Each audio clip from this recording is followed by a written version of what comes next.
네, 평택 2선거구를 지역구로 두고 계시는 더불어민주당 김재균 재선 경기도의원 자리에 함께했습니다. 반갑습니다. 예, 안녕하세요. 네, 환영합니다. 네.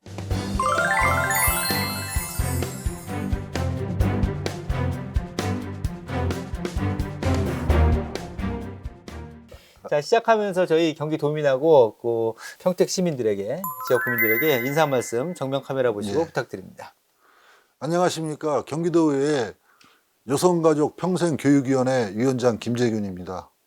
경기도의원으로서 재선을 하면서 위원장이라는 커다란 직책을 맡은 것 같습니다. 이것은 도민들한테 더 잘하고 또 지역구를 둔 평택 시민들한테 더 잘하려는 채찍으로 알고 더 열심히 도민과 시민과 소통하며 경기도 제11대 의회를 마치도록 하겠습니다. 네. 뭐 예전에도 느꼈지만 오랜만에 뵈니까 더 새롭습니다. 키가 상당히 크신데요. 예. 얼핏 한 190 정도 되시는 것 같거든요. 예, 딱 190입니다. 아, 딱 190인가요? 예. 그럼 예전에 학창 시절에 우리 김 의원님 그 연배 때로 쳐도 상당히 크고 지금도 마찬가지인데 농구나 배구 이런 권유 안 받으셨어요? 근데도 그것도 네. 지역 사회의 그 환경의 탓인 것 같습니다. 그런가요? 예. 왜 그런 체육학과가 있었다면, 만약에 운동부가 있었다면 했을지도 모르죠. 근데 제가 자란 데는 평택은 농구부나 뭐 그런 게 없었습니다. 아, 그렇군요. 여자 농구부, 여자 배구부는 있었는데 네. 남자 배구부는 없더라고요. 아, 그랬군요. 지역의 어떤 그 좀 맞지 않는 부분이 있어서 예. 운동선수로 이렇게 나가진 않으셨고 그래도 젊은 엄마들이 네. 네, 키 크는 비결에 대해서 궁금해 하실 수도 있을 것 같아요. 뭐 네. 팁이 좀 있을까요? 애들이 건강하려면 스트레스가 최고의 적인 것 같습니다. 예, 예. 스트레스 좀 안 받게 해주고 또 지금 우리 어린 친구들은 굉장히 현명하고 똑똑하다고 생각을 네, 합니다. 부모들의 아이가 아닌 아이들의 부모님이 돼주셨으면 좋겠다는 말씀을 드리고 싶습니다. 네네. 야, 핵심적인 말씀을 해주셨네요. 예. 키가 크신 만큼 별명이 이제 키다리 아저씨인데 보통은 뭐 익명의 후원자 이런 의미도 있잖아요. 키다리 아저씨라는 별명 어떻게 해서 이렇게 좀 생긴 건지 궁금한데요. 선거를 할 때 친구가 하나가 어떤 이미지로 가면 좋겠느냐 했을 때 네. 너의 이미지하고 동화 속의 키다리 아저씨는 잘 맞는다. 너보다도 주변을 더 많이 생각했고 같이 도와줬고 힘든 일 있으면 먼저 나서줬고 네. 그렇기 때문에 이 이미지를 갖고 가도 너는 뭐 다른 분들한테 심한 소리는 안 들을 거다라는 얘기를 갖고 네. 키다리 아저씨를 친구가 만들어준 캐릭터인데 네. 여태까지 쓰고 있고 또 저 또한 동화 속의 그 키다리 아저씨 같은 행동을 하려고 항상 생각하면서 살아오고 있습니다. 네네. 자, 평택이 고향이십니다. 이제 네. 일찌감치 또 건설 현장에서 일선에서 또 일도 하셨고 젊은 시절부터 노동자의 삶을 사셨습니다. 그러다가 쭉 지내오시면서 40대 초반에 갑자기 정치 쪽에 이렇게 발을 디디셨습니다. 어떤 계기가 있었을까요?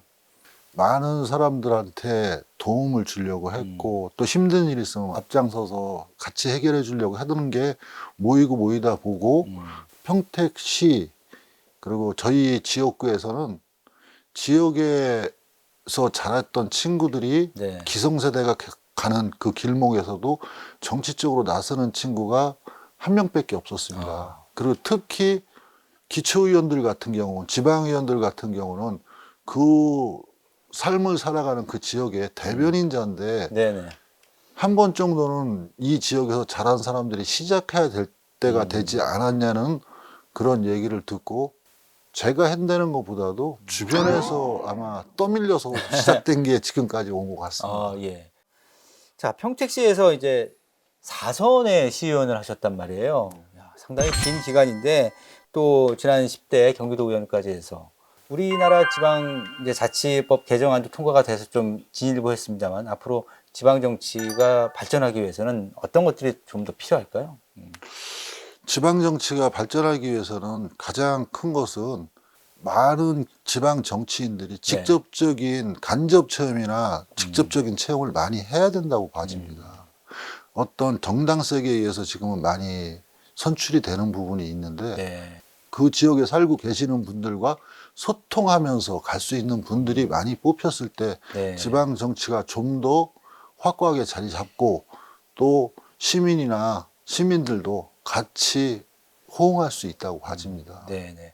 근데 사실 뭐 국회 쪽도 그렇고 지방의회 쪽도 그렇고 그 지역색이라는 게 있어서 정당별로 네. 이렇게 좀 오랫동안 민주당에서 의원 생활을 하셨잖아요. 그런 이유는 좀 어디에 있다고 보세요? 아마 소통이고 음, 골목골목 누비는 의정 활동이 아니었나라고 생각을 합니다. 네. 끊임없이 만나고 끊임없이 소통하는 게 지방 정치인이 또 가야 될 길이고 또 그래야지만 또 그분들의 목소리를 들을 수 있고 또 광역위원으로 왔을 때는 그런 부분이 좀 약해지는 것 같습니다. 네. 지방 기초의원이었을 때는 그 지역에서 거의 활동을 하지만 오전에 여기로 올라왔으면 또 저녁까지는 못 내려가거든요. 네네. 그러면 아무래도 옛날보다 지역민들하고 소통을 좀 덜 하게 되겠죠. 대신 경기도의 큰 흐름과 그리고 경기도에서 어떻게 해야지 경기도가 또 좋아질 수 있는지 네.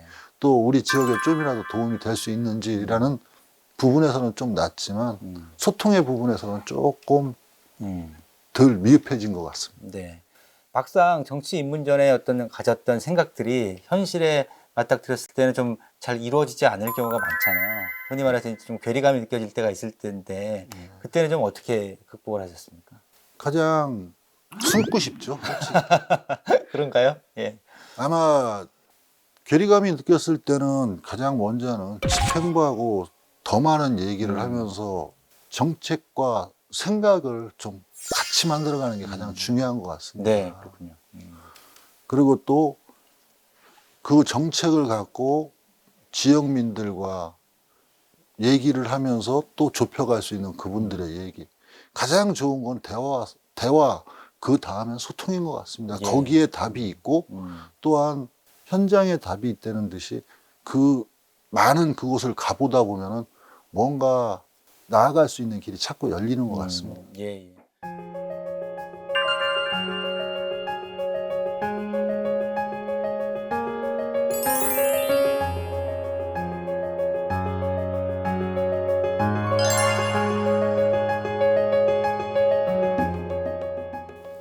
그 앞서 소개해 주신 것처럼 이제 전반기에 여가교위 위원장을 맡게 되셨습니다. 정말 그 현안이 많은 위원회로 저는 알고 있는데 어깨가 무거우실 것 같습니다. 어떤 계획을 좀 갖고 있을까요? 여성가족 평생교육위원회 그 말 다 자체가 들어가 굉장히 광범위합니다. 예, 예. 지금 세상의 반이 여성이니까 네네. 그분들 가족에는 남성까지 다 포함되어 있고 그러네요. 교육에는 뭐 남녀노소 다 남녀노소가 있죠. 네. 없고 뭐 그런 게 없다고 하듯이 그런 게 다 있다 보니까 예산 또한 작지는 않더라고요. 보니까 굉장히 큰 예산을 다루는 부분인데 교육 부분이 저는 가장 중요하다고 생각합니다. 교육 부분에서 지금 우리가 경기교육청하고 교육기획위원회와 교육행정위원회가 그렇죠. 있지만 네. 또 간접적으로 보면 서포트하고 평생교육이나 그런 부분은 광범위한 그런 부분을 어떻게 풀어가고 합리적으로 갈 수 있는지 그런 부분이 상당히 고민스럽습니다. 네네. 그리고 우리 같이 있는 위원님들도 그런 부분이 상당히 고민스러울 거라고 생각하고 네. 많은 소통으로 인해서 좀 더 나아질 수 있는 방법을 찾는 게 가장 현재로서는 좋은 생각이라고 봅니다. 자, 이제 지역구 얘기를 해볼 텐데요. 그 아까 중앙, 서정, 송탄, 통복, 세교동 많이 있습니다. 통이. 지역구 현안 뭐 상당히 많을 텐데 일단 저는 평택이 좀 주목되는 게 인구가 3년 사이에 6만 명 이상 늘었더라고요. 네, 평균 예. 2만 정도 늘고 있습니다. 그러니까요. 갑자기 확 는 게 이제 삼성 평택 캠퍼스 영향도 있을 거고 이제 고덕 신도시 영향도 있을 거고 평택의 현안도 참 많을 것 같습니다. 인구가 는다는 것은 지자체에서는 굉장히 소망하는 부분일 거예요. 고무적이죠. 예. 그 늘면서 구도심과 새로운 신도심의 조화가 저는 더 중요할 거라고 봐집니다. 네. 그래서 지역사회에서 계시는 리더들은 끊임없이 그 부분에서 접목을 시켜주고 같이 모임을 갖고 소통하고 그러면서 그 괴리감을 없애야 된다고 생각을 합니다. 네. 소통을 어떻게 많이 시키느냐. 네. 그러면서 삶의 질을 어떻게 높여주느냐가 굉장히 관건이라고 봐집니다. 예, 예. 미래의 발전 가능성이 더 크다고 볼 수 있겠네요, 평택이. 지금의 현재로서는 고덕 신도시가 가장 큰 도시의 형태라고 봐지는데 네.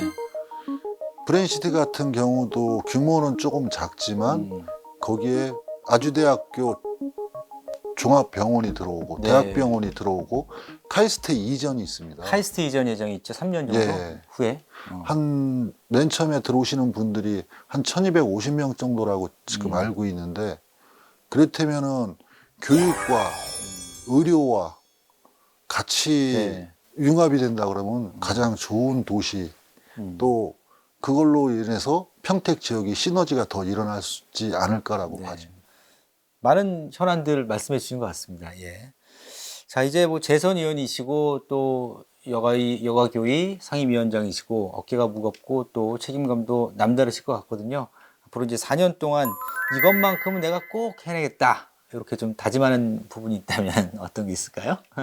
여태 제가 한 19년 동안 의정 활동을 하면서 네. 항상 해왔던 것은 평등했으면 좋겠다는 겁니다. 남녀노소가 평등하고 여성과 남성이 평등하고 어린아이가 어른을 공경할 줄 알고 어른들은 아이를 존중할 줄 알고 여성가족위원회가 또 그런 모토를 갖고 있는 위원회라고도 생각도 네, 듭니다. 그러네요. 예. 예. 뭐 세상은 다 똑같다고 하지만은 틀림없이 제가 도와줄 부분도 있을 거라는데 그런데 초선의 그 기분으로서 계속 그분들과 도울 수 있는 길이 있나 모색하는 게 여태까지 해온 제 의정 생활이었고 앞으로도 네. 그렇게 하고 싶고 그렇게 하다가 이 의정 생활을 맺고 싶습니다. 예, 알겠습니다. 자, 이제 끝으로 경기도민과 지역 구민들에게 마지막 끝인사 한 말씀 부탁드립니다. 여성가족 평생교육위원회 위원장 김재균 도의원입니다. 가을 하늘이 맑듯이 경기도가 맑고 평택시가 맑기를 소원합니다. 더불어 함께 할 수 있는 경기도, 더불어 함께 있는 평택 지역이 되도록 최선을 다해서 노력하고 일하겠습니다. 경기도민, 평택 시민이 항상 행복하고 건강하셨으면 좋겠습니다. 감사합니다.